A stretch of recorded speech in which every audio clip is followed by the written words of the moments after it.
Hi friends. मैं इस video में आपको कोलेसेंस टॉपिक समझाने वाला हूँ। ये topic mainly CUET, JEE Mains और जेईई एडवांस में पूछा जाता है। ये topic out of boards examination है क्योंकि ये टॉपिक एनसीईआरटी में नहीं है। ओके, तो चलिए शुरू करते हैं। तो कोलेसेंस में हम लोगों को इलेक्ट्रिक पोटेंशियल पता करनी होती है bye the combination of drops.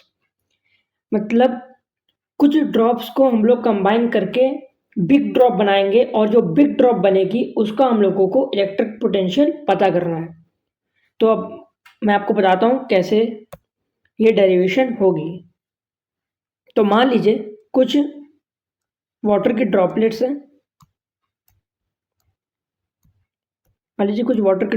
हैं।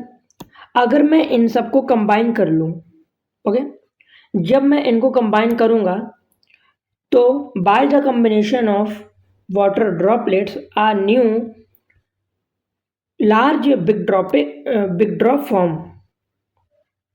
आप समझ सकते हैं कि ये छोटी छोटी जो ड्रॉप्स हैं वो मिलके एक बड़ी ड्रॉप बनाएगी। तो मैं यहाँ लिख देता हूँ, ये स्मॉल ड्रॉप्स हैं और ये बिग ड्रॉप्स हैं, मतलब मीन्स बिग ड्रॉप। ओके, तो अब आप साइज में हम समझ ही सकते हैं कि जो छोटी ड्रॉप्स होगी उनका रेडियस बड़े ड्रॉप से कम ही होगा। तो मान लीजिए आप इनका जो रेडियस है वो आप मान लीजिए स्मॉल आर, सबका स्मॉल आर होगा, और जो बिग ड्रॉप होगी उसका रेडियस आप मान लीजिए कैपिटल आर हो जाएगा, क्योंकि वो छोटे ड्रॉप से तो ज़्यादा ही होगा उसका रेडियस। ओके, तो अब आप लॉजिकली समझ सकते हैं कि जो कंबाइन करके जो ड्रॉप बनी है उनका वॉल्यूम जो बिग ड्रॉप बनी है उसके वॉल्यूम के बराबर होगा। क्यों बराबर होगा? इस वजह से बराबर होगा कि जो ड्रॉप जिनका वॉल्यूम, मान लीजिए मैं आपको एग्जांपल बताता हूँ कि मान लीजिए 5 लीटर वाटर था। ओके, तो आपने उसी 5 लीटर वाटर को आपने आप मान लीजिए 5 ग्लासेस हैं 1 लीटर के, तो आपने 5 लीटर पानी को उन पाँचों ग्लास में बांटा, तो एक ग्लास में 1 लीटर पानी आएगा। तो देखा जाए जितना पानी 5 लीटर पहले था 5 लीटर पानी उतना ही है, कोई घटा बढ़ा नहीं। बस ये कि आपने उस पानी को किसी दूसरे में, मतलब दूसरे सॉलिड में डाल दिया। अब यहाँ पे क्या बात है, यहाँ पे ये बात है कि कुछ ड्रॉप्स को आपने कंबाइन किया, वो कंबाइन करके एक बिग ड्रॉप बनी बिग ड्रॉप स्मॉल ड्रॉप से ही है, तो दोनों का वॉल्यूम इक्वल होगा। ओके, तो मैं यहाँ पे लिख देता हूँ कि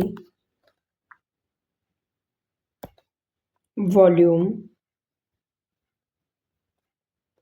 of small drops is equal to volume of big drop. Okay,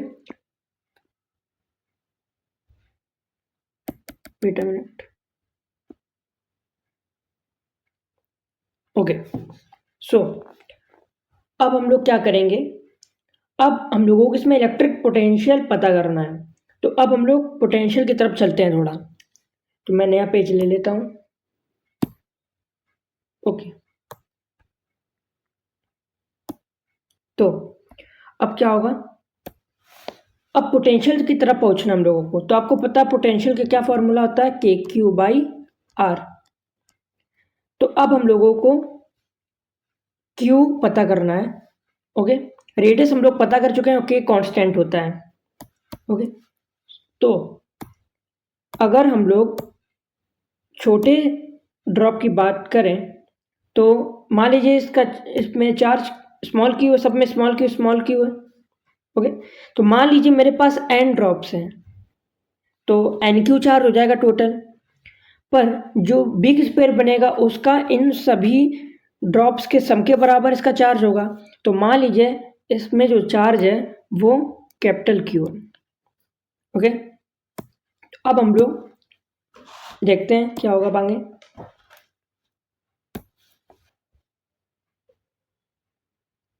potential of small drop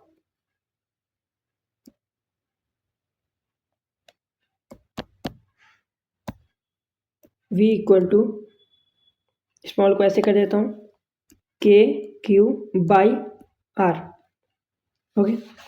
but this is for one drop.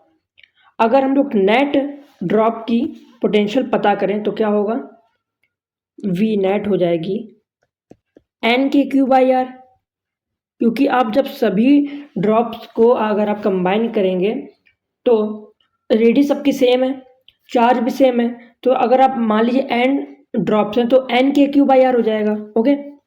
तो इसको मैं पहली इक्वेशन मान लेता हूँ। अब क्या होगा, अब हम लोग बड़ी स्फेयर का निकालेंगे। तो अब बड़ी स्फेयर पे आ जाते हैं। तो कैपिटल आर इसकी रेडियस है, कैपिटल क्यू इसका चार्ज है, ओके। और हम लोगों को पता है कि volume of small drop is equal to volume of big drop, okay. तो अब मैं यहाँ लिख देता हूँ volume of small drop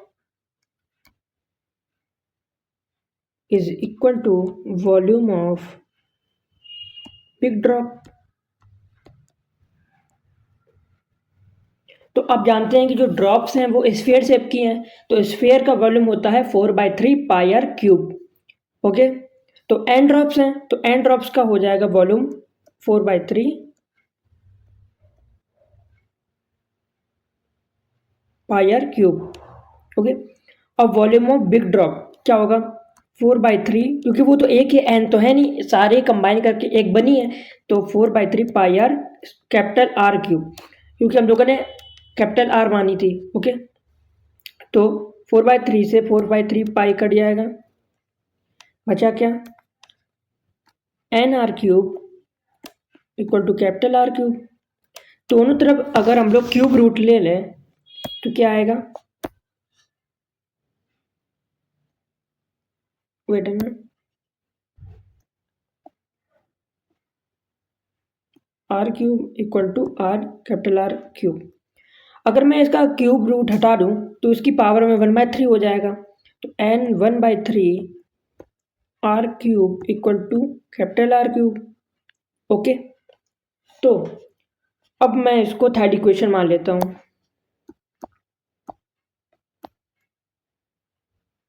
okay. मैंने थर्ड इक्वेशन मान ली। अब ये अब बिग ड्रॉप पे आते हैं।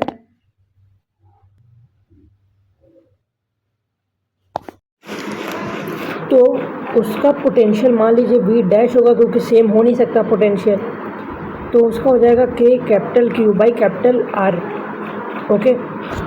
क्योंकि मैंने अभी आपको दिखाया कि इसका जो चार्ज है वो स्मॉल क्यू है, बट सबको कंबाइन करके कैपिटल क्यू इसका चार्ज बना बिग ड्रॉप का, तो के क्यू बाई आर, ओके। तो अब हम लोग जो कैपिटल के क्यू की वैल्यू है उसमें हम लोग, एक मिनट रुकिएगा, अब इसमें हम लोग कैपिटल क्यू की वैल्यू को हम लोग एन क्यू बाई आर लिख सकते हैं, कहीं नहीं लिख सकते हैं, लिख सकते हैं, ऐसे लिख सकते हैं। अभी मैंने आपको दिखाया था कि हाँ, ये जितने भी ड्रॉप्स हैं, जितने भी ये ड्रॉप्स हैं उन सबको जब कंबाइन करेंगे तो इनका चार्ज एन क्यू हो जाएगा। तो वी डैश हमारा आ गया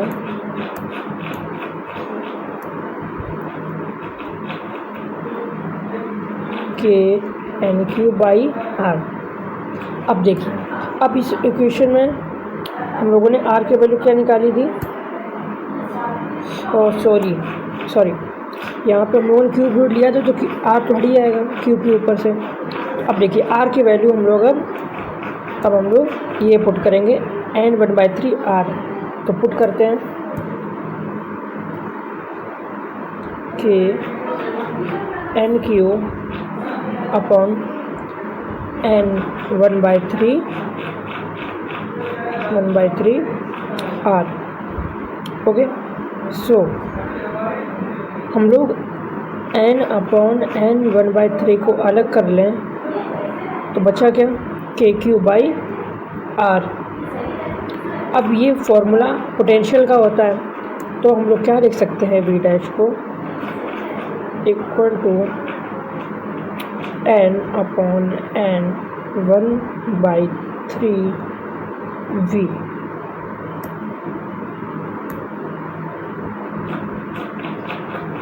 ओके, तो आप देख सकते हैं कि जो न्यू पोटेंशियल आ रहा है वो n upon n 1/3 into V. आप यहाँ पे भी छोड़ सकते हैं इसको, बट अगर आप मैथ इसमें और लगाना चाहें तो आप क्या कर सकते हैं, ये जो n 1/3 है इसको अगर ऊपर ले जाएंगे तो इसकी पावर माइनस हो जाएगी, तो V डैश हो जाएगा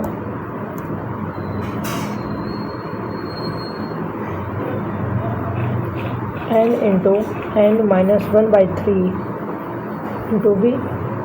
जब सेम बेस होता है तो पावर ऐड हो जाती है, तो क्या हो जाएगा n 2/3 इंटू वी।